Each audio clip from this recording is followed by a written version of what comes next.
Hello, good morning, students. Welcome in today's class through online teaching. In today's class, we will complete the poem Ode to Evening. We will start and complete the poem Ode to Evening, and this poem was written by William Collins. In previous class, we have already discussed some important facts related to William Collins' life, and we also studied the central theme of the poem Ode to Evening. In today's class, we will start the poem Ode to Evening. So let's start. If aught of autumn stop or pastoral song means villager song or folk song. We can say folk song. May hope chaste eve. The poet addresses evening as chaste eve. Chaste means pious or pure, and eve here refer to evening. The poet addresses evening as chaste eve. We know that evening has been personified in this poem, so poet addresses evening and says chaste eve. To soothe thy modest ear. To soothe thy modest ear. Thy means your, whose evenings modest ear, like thy own Solomon spring. Thy means your, and thy is referred for evening. Solomon means peaceful. Thy springs and dying gales. Thy springs and dying gales. Dying gales means swift wind becoming slow. O nymph reserved. Once again, the poet addresses evening as nymph reserved. He calls evening nymph. Nymph means a fairy. Reserved means serious and gentle. So the poet addresses evening as nymph reserved. While now the bright-haired sun, the bright-haired sun, it means setting sun. Setting sun sits in your western tent, whose cloudy skirt, it means sun's dress, with braid ethereal wove, overhang his wavy bed. Baby bed means wave like bed. Now air is hushed means calm, save where the weak-eyed wait. Save means except where the weak-eyed wait. It means short-sighted bat. With short shrill shriek flits by on leathern wing. Short shrill shriek. Here alliteration figure of speech has been used. Flits by, it means fly on leathern wings, or where the beetle winds his small but sullen horn. Sullen means harsh. As oft he rises midst the twilight path. Twilight means evening path. Against the pilgrim born in heedless hum. Pilgrim means travelers, and hum means humming noise. These are the opening line of the poem Ode to Evening. In these poems, the poet personified evening as a woman, as a fairy, and he addresses evening as chaste eve and reserved nymph. And these are in these opening lines of Ode to Evening, the poet addresses evening as pious and chaste-minded grave nymph. He requests her to teach him the sweet and tender music which is echoed by the valley in the evening. The poet asks her if the music produced by the orchestra pipes or the pastoral songs sung by shepherds should stop. The poet asks evening if the music produced by the orchestra pipes or the pastoral songs sung by shepherds should stop. The poet says that he hopes to soothe her ears, just as her own grave echoes and silencing wind soothe them. The poet also wants to soothe the ears of evening, just as the shepherds do, with the soft tunes placed on their pipes. In next line, the poet says that the sun with its bright rays sits in the western horizon. Its cloudy border is woven with entwined heavenly hair hanging over his babe-like head. Now the air is still and a calm and quiet atmosphere prevails all around.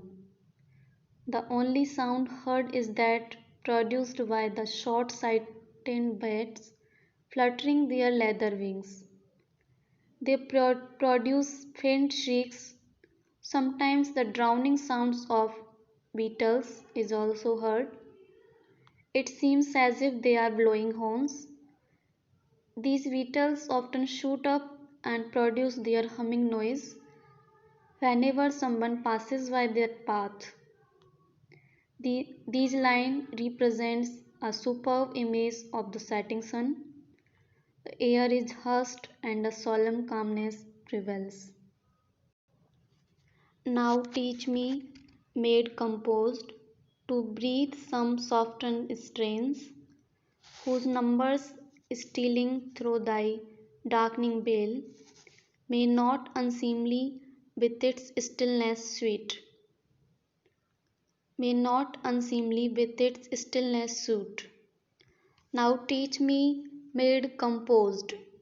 Here once again the poet addresses evening as maid. Maid is an innocent girl.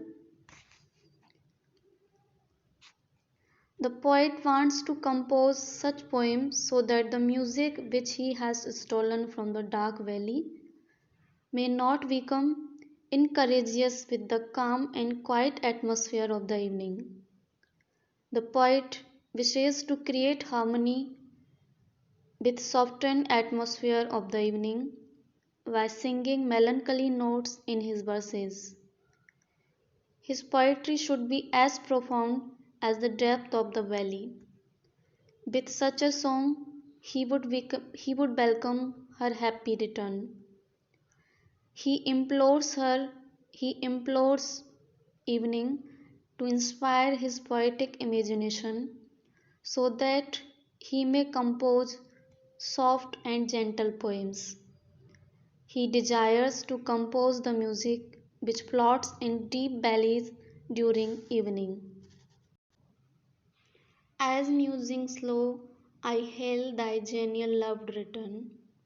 For when thy folding stars arising shows, thy folding stars, thy means yours, and folding stars means uh, an evening star, star which folds the evening after which night comes. His palely circlate at his burning lamp the fragrant hours and elves who slept in flowers the day, and many a nymph who wreathes her brows with sage and shades the freshening dew, and lovelier still, the pensive pleasure sweet prepare thy shady vicar.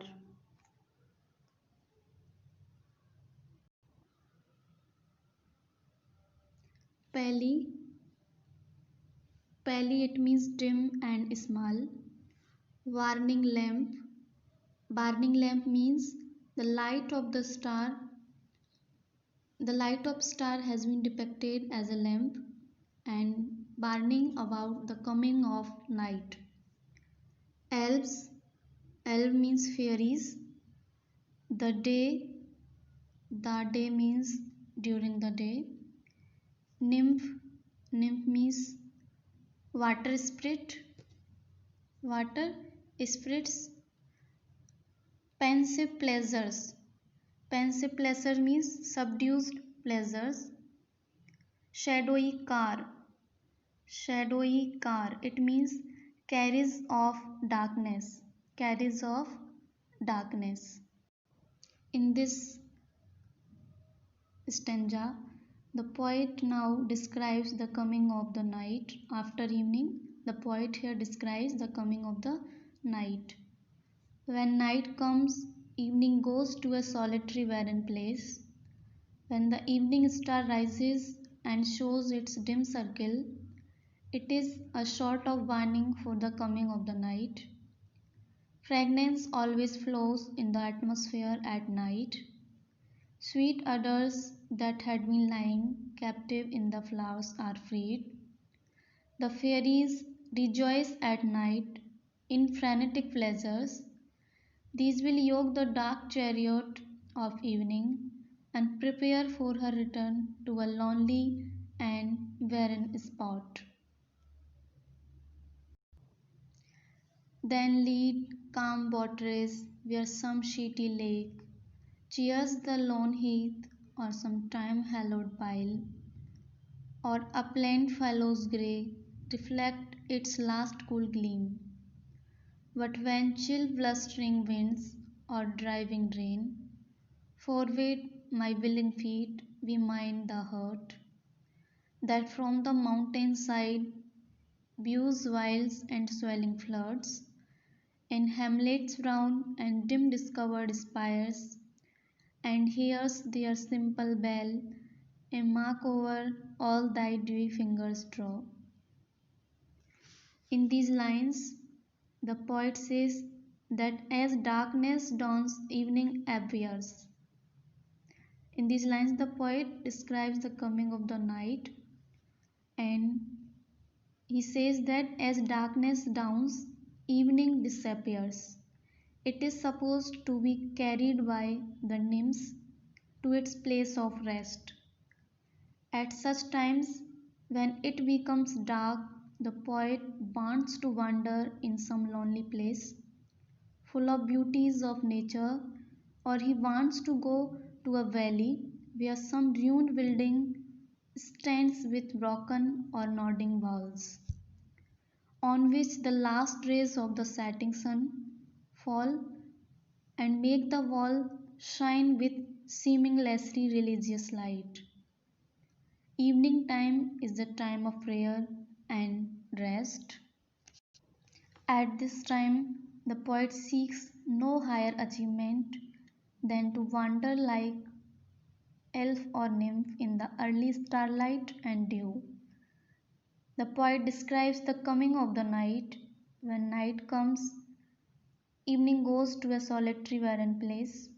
When the evening star rises and shows its dim circle, it is a sort of warning for the coming of the night. Fragrance always flows in the atmosphere at night. Sweet odors that had been lying captive in the flowers are freed. The fairies rejoice at night in phlegmatic pleasures. These will yoke the dark chariot of evening and then lead her to a lonely and barren spot. There, a stream that flows near a heath or near the ruins of some place, or they might lead her to some untilled upland, shining grace as it reflected its cool and transient light. In these lines, the poet expresses his desire to go out of the ballroom. He shows an unconscious flight from the sociable pleasure of the 18th century bird to something morbid and much more emotional. The poet here describes, in the next line, the poet here describes the evening of winter and rainy season. The poet says that when the cold, stormy wind or heavy rain would obstruct his view and prevent him from enjoying the beauties of nature, then he would enjoy them sitting in his lonely hut. He would enjoy them sitting in his lonely hut. He would brown colored hamlets. He would enjoy watching the terrible flood flowing down the mountainside, the brown colored hamlets and the dimly seen towers of the churches. Enjoying thus, he would see the goddess evening drawing the veils of dusk with its wet and soft fingers. Evening has been conceived as a bride, slowly drawing over her the dusky veil of night with her slender fingers moistened with dew drops. While spring shall pour his showers as oft he wont, and wath thy breathing tresses, meekest Eve. While summer loves to sport beneath thy lingering light, while shallow autumn fills thy lap with leaves, or winter yelling through the troublous air, affright thy shrinking train, and rudely rends thy robes, so long sure found beneath the sylvan shade, shall fancy, friendship, science, rose-lipped health, thy gentlest influenced on, and him thy favourite name. In previous stanza, we studied about the poem. In the last stanza, the poet invokes the spirit of evening and hopes to soothe her ear by his own song in the same manner as is done by the murmuring sound of the springs and slow winds. The poet invokes the spirit of the evening. He addresses the evening as pensive Eve. Everything in nature is subdued in tone and pensive in coloring, steeped in the atmosphere of twilight. The calm and stillness of the evening suits the quiet and melancholy mood of the poet. In these lines, the poet gives a description of evening in various seasons. The evening of spring, autumn, and summer seasons have been described with an unparalleled imaginary and superb pictorial effect. The evening of spring has been pointed out as nymph whose golden tresses and fingers are wet with dewdrops. The autumn fills the lap of the nymph with pale leaves, and summer delights in sporting with the slow departing lustre shed by nymph. The winter has been described as terrifying to the nymph. It frightens the horse of her chariot and tears off her garments by its chilly winds. Winter frightens evening with his horrible screams caused by its chilly winds and tears her robes, her dresses in a rough manner. Being frightened, the evening shrinks and travels before winter. Chilly winds blow and produce screaming and moaning sound as they pass through the woods and trees. In this way, winter tries to frighten the evening. In the concluding lines, the poet says that the company of friends, healthy men, and even scientists will feel the influence of the evening and sing in her praise. So, long evening inspires imagination, feelings of friendship, and knowledge in human beings. People will feel her influence and sing songs in her praise because she is a symbol of peace. Evening is a symbol of peace. She inspires poets to sing verses in her honor. She is a balm of troubled souls and inspires soft and mild feelings. The poet says in these lines that He wishes to devote his poetic art in the service of the goddess evening. He loves the evening of all seasons and desires to sing in her praise. He further says that evening will always inspire the imagination of a poet.